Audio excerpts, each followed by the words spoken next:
Hi అండి, welcome to our channel. ఒక cup గోధుమ పిండి, హాఫ్ కప్పు వాటర్, కొంచెం సాల్ట్ వేసి పిండిని కలుపుకోవాలండి.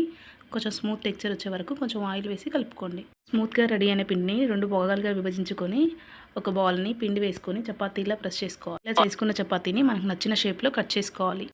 ఇంట్లో ఏం స్నాక్స్ లేనప్పుడు కావాలి అనిపించినప్పుడు అప్పటికప్పుడు ఈజీగా ఒక 5 to 10 మినిట్స్లో ప్రిపేర్ చేసుకునే ఈజీ స్నాక్స్ అండి. మేము ఇక్కడ బాక్స్ షేప్లో కట్ చేసామండి. మీరు కావాలి అనుకుంటే మీకు నచ్చిన షేప్లో కట్ చేసుకోవచ్చు.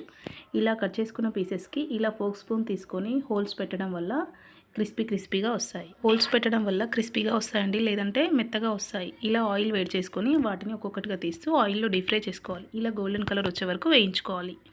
మొత్తం ఇలా వేయించుకున్న తర్వాత కొంచెం కారం, కొంచెం సాల్ట్ లైట్గా స్ప్రింకిల్ చేసి ఇలా మిక్స్ చేస్తూ ఉండండి. నిన్న సండే కదండి, అందుకని ఇంట్లో ఉండి మా పాపనే మొత్తం తనే ప్రిపేర్ చేసిందండి ఇవి. Thank you for watching. ఒకసారి చూడండి ఎంత క్రిస్పీగా వచ్చాయి.